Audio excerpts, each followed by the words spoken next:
Hello and welcome back to Learn Digital Art with Nilofer. Today we'll be looking at this illustration titled A Girl in a Forest. This was originally a Draw This in Your Own Style challenge illustration, but what I wanted to do was share with you how I created it. These are the brushes that we'll be using. I promise you it's not too daunting at all.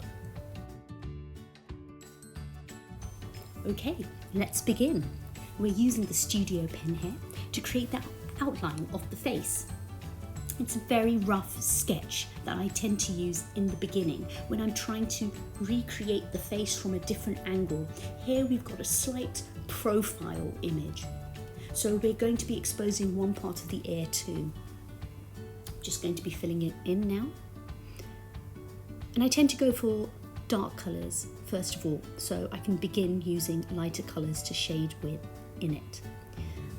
I've just created the eyes roughly. I haven't done it like before with something based on pressing on the canvas. I wanted to do something a bit more lighter and looser and fluid this time with this young girl. I'm now going to be creating the shading with the pink cheeks, which will be reduced in colour, you'll see, but as she's been in the forest, she's going to be very, very warm. Let's begin with her pupils. I'm using the medium brush pen in the Airbrush 1 folder.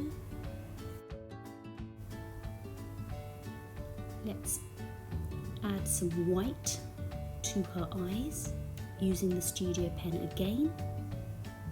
Just doing this very roughly around. Remember, you can always come back. And now you'll see that I'm just going to be contouring the face a bit more now that I've got the shape of the eyes and the size of the eyes correct.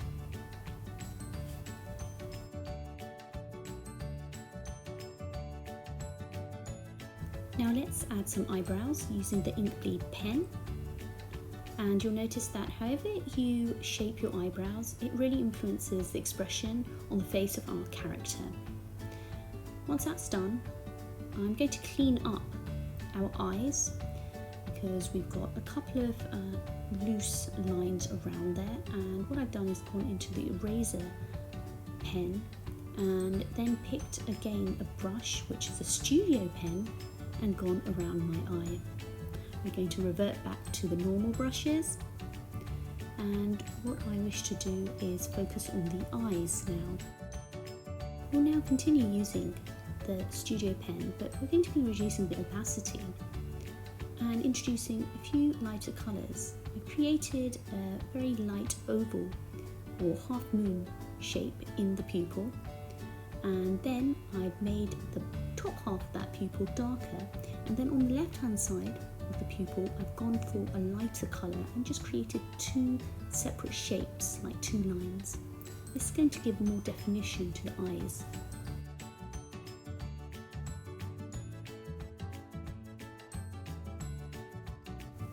I'm now going to be focusing on the cheeks. I'm going to give a bit more pinkish colour, a light pink colour to the cheeks, and I'm going to be giving some shading at the bottom of the face. And we're going to be introducing the nose, where I will just create the outline, and then I want to do some shading to it to show where the light's touching it. So I don't really have to work too hard on creating the nostrils themselves. I'll let the light and the shade do the work for me. To soften the nose, what I'm going to do is use the medium hard pen in the Airbrush 1 folder. That's just going to make our features a bit less exaggerated because I really want the eyes to be focus on our character here. I think it would be really worth for you to look at the different variety of pens in the Airbrush 1 folder, and you can really play around with them and choose brushes specific to the character that you're creating. Now that I feel I'm ready with the face, I just want to begin with the hair. So I'm going to outline with the studio pen from the Inking 1 folder. And I prefer this pen, as I said in the past, because it's just solid. It just allows me to fill in the hair or the the shape itself properly without filling the whole of our canvas. So let me just resize. I'm just going to give our little girl a bun. Let's make the edges a bit more thicker, just to make sure we're not going to cover the whole canvas. And now I'm going to go into the materials folder, go for a lighter colour and pick the short hair brush. Create some strands of hair in a lighter colour, because I like to create a light colour of strands which stand out more on the darker background, and then I start to immerse them or blend them in with the darker colour. I think that just really gives this illusion of light hitting the face and the hair. I'm going to be creating some wispy hair strands using the Studio Ink pen.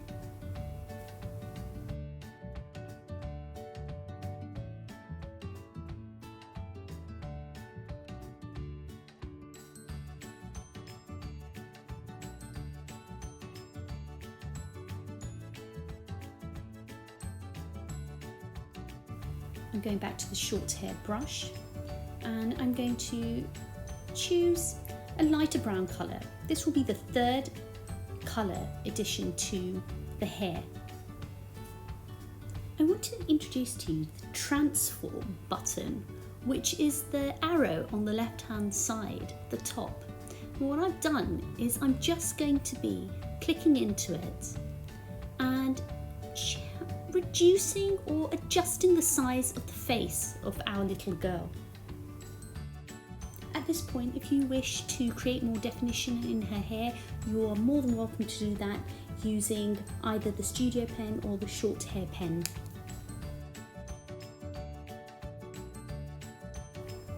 I'm going to begin to create her body, so we're beginning off with the neck and we're going to be only working up to her shoulders.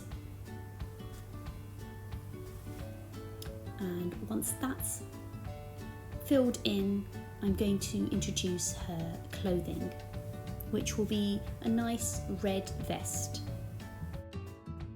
Using the soft airbrush, I'm going to give some shadows and blend some of the colours in. I'm using a lighter colour again on her body to shade and show some contours on her neck.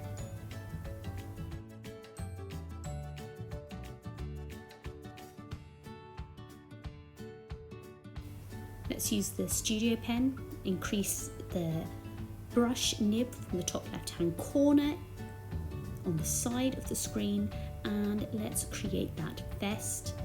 I'm going to be giving it some definition by taking a light colour from our colour palette and using the soft blend brush.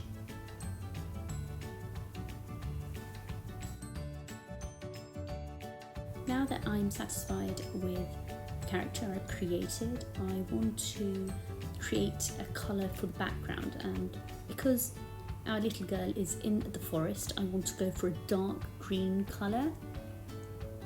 So I'm going to create a new layer.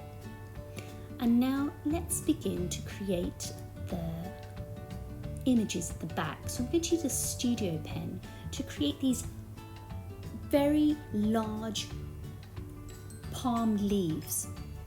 I'm going to go for an oval shape, and as soon as I've created them, I want to go for a nice brush, which I would say would be in the textures folder, and it would be named diagonal. And let's just create one section of the leaf to have this brush pattern on it.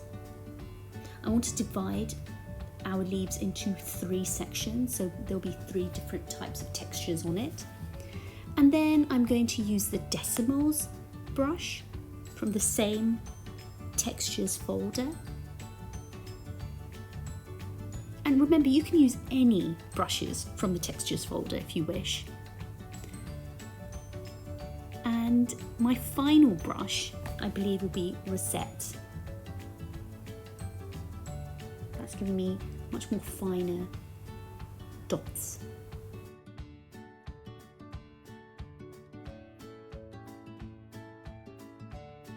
To further create the shape of our leaf, so it's depicting a wild forest leaf, I've gone into the eraser pen and then picked the studio pen and basically just made the lines and cut them out.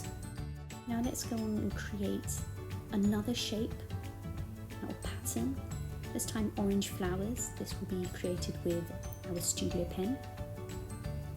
And underneath that, I want to create another pattern which is in a darker purple colour, and I feel like that will make the orange pop out more.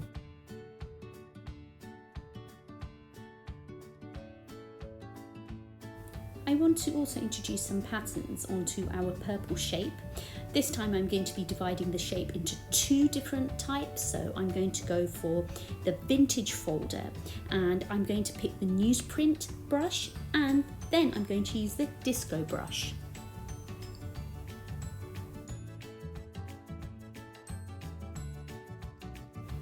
I further decided to create a similar pattern to my purple shapes, just like the large cream coloured leaves I'd created. So I went into the eraser brush, picked the studio brush and took out triangular sections.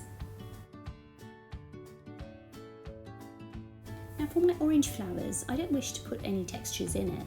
All I want to do is just create definition. So I'm using a brush from the Airbrush 1 folder.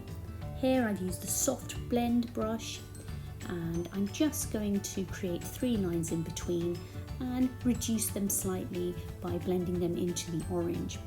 Once that's done, I want to focus on the anthers, and I'm going to use a yellow colour for that.